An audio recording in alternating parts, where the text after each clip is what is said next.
Excellent എന്ന് പറഞ്ഞവരെ ഇന്നത്തെ സുവിശേഷത്തിൽ നമ്മൾ വായിച്ചിട്ട് ഈശോ ദേവാലയം ശുദ്ധീകരിക്കുന്നതാണ്. ദേവാലയം ശുദ്ധീകരിച്ചതിന് ശേഷം ഇപ്രകാരം പറയുകയാണ്, അവൻ എല്ലാ ദിവസവും ദേവാലയത്തിൽ പഠിപ്പിച്ചുകൊണ്ടിരുന്നു എന്ന് വായിക്കുന്നുണ്ട് നമ്മൾ. എന്നിട്ട് പറയുകയാണ്, അവരെല്ലാവരും ഈശോയെ നശിപ്പിക്കാനായിട്ട് തക്ക നോക്കിക്കൊണ്ടിരുന്നു എന്ന് പറഞ്ഞ പുരോഹിത പ്രമുഖന്മാരും മറ്റുള്ളവരൊക്കെ കൂടിയിട്ട് ഈശോയെ നശിപ്പിക്കാനായിട്ട് എങ്ങനെയെങ്കിലും തക്കം പാർത്തിരുന്നു. പക്ഷെ അവർക്കൊന്നും ചെയ്യാനായിട്ട് സാധിച്ചില്ല. കാരണം എന്താണ്?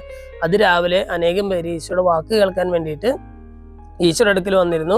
അവരെല്ലാവരും നിരന്തരം ഈശോയുടെ വാക്ക് കേട്ടുകൊണ്ട് അവനെ വിട്ടുപിരിയാതെ ഇങ്ങനെ ആ വാക്കുകളിൽ മുഴുകി അവന്റെ കൂടെ ഉണ്ടായിരുന്നു എന്ന് പറയുകയാണ്. ശരിക്കും പറഞ്ഞാൽ നമ്മളൊന്ന് ആലോചിച്ച് നോക്കിയേ, ഇവിടെ എന്താണ് നടന്നത്? ഈശോയുടെ ശരീരത്തെ നശിപ്പിക്കാനായിട്ട് ഒരു കൂട്ടം ആളുകൾ ഈശോയുടെ പിന്നാലെ നടക്കുകയാണ്. ഈശോയുടെ ശരീരം എന്ന് പറഞ്ഞാൽ ഇന്നത്തെ കാലഘട്ടത്തിൽ നമുക്കറിയാം അതൊരു സഭയുടെ പ്രതീകമാണല്ലേ. സഭ എന്ന് പറഞ്ഞാൽ മിശിഹായുടെ ശരീരമാണെന്ന് നമ്മൾ പഠിച്ചിട്ടുണ്ട്. ഈശോയുടെ ശരീരത്തെ നശിപ്പിക്കാനായിട്ട് തക്കം പാർത്ത് നടക്കുന്ന ഒരു കൂട്ടം ശത്രുക്കൾ.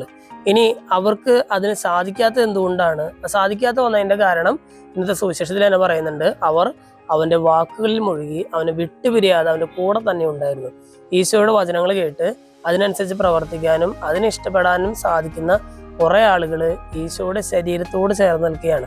എന്ന് പറഞ്ഞാൽ നമുക്കതിനെ ഇങ്ങനെ വ്യാഖ്യാനിക്കാം, ഈശോയുടെ ശരീരമാകുന്ന സഭയെ നശിപ്പിക്കാനായിട്ട് തക്കം പാർത്തിരിക്കുന്ന കുറെ സഭാവിരോധികളുണ്ട്, അല്ലെങ്കിൽ സഭയുടെ ശത്രുക്കളുണ്ട്. പക്ഷേ അവർക്ക് ഈ സഭയെ നശിപ്പിക്കാനായിട്ട് സാധിക്കാത്തതിന്റെ കാരണം എന്താണ്?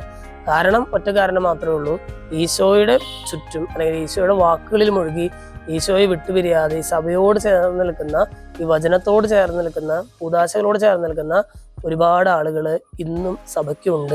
അതുകൊണ്ടാണ് സഭയെ നശിപ്പിക്കാനായിട്ട് പുറമേയുള്ള ഒരു ശക്തികളിലും സാധിക്കാത്തത്. സ്നേഹമുള്ളവരെ, ഇന്നത്തെ സുവിശേഷ ഭാഗം വായിച്ചു കഴിയുമ്പോൾ ഈശോയുടെ വചനങ്ങളിൽ മുഴുകി ഈശോയെ വിട്ടുപിരിയാതെ ഈശോയോട് ചേർന്ന് നിൽക്കാനായിട്ട്, ഈശോയുടെ മൗതിക ശരീരമായിട്ടുള്ള സഭയോട് ചേർന്ന് നിൽക്കാനായിട്ടുള്ള ഒരു കൃപയ്ക്കായിട്ട് നമുക്ക് പ്രാർത്ഥിക്കാം. ദൈവം നമ്മെല്ലാവരെയും സമൃദ്ധമായിട്ട് അനുഗ്രഹിക്കും.